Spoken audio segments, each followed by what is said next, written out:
What are the benefits of conducting adaptive clinical trials? Trials now are becoming what we call adaptive or integrated. And so the trials have become more complex in the sense that objectives, there are many objectives within the same trial. And at the same time, there is a lot of fluidity in the trials so that it allows the sponsors to adapt. If something's not being met, we can quickly respond to changing doses, for example, moving from a single to what we call a MAD study, using a food effect study, integrating a drug-drug interaction very, very early on in the clinical trial. As opposed to doing this in 7 trials, we can do that all within 1 trial.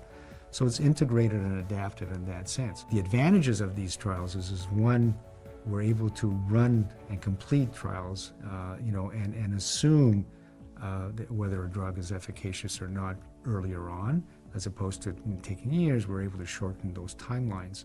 And at the same time, it avoids exposing potentially patients to medication that may fail simply because we can recognize some of the deficiencies or some of the advantages very early on.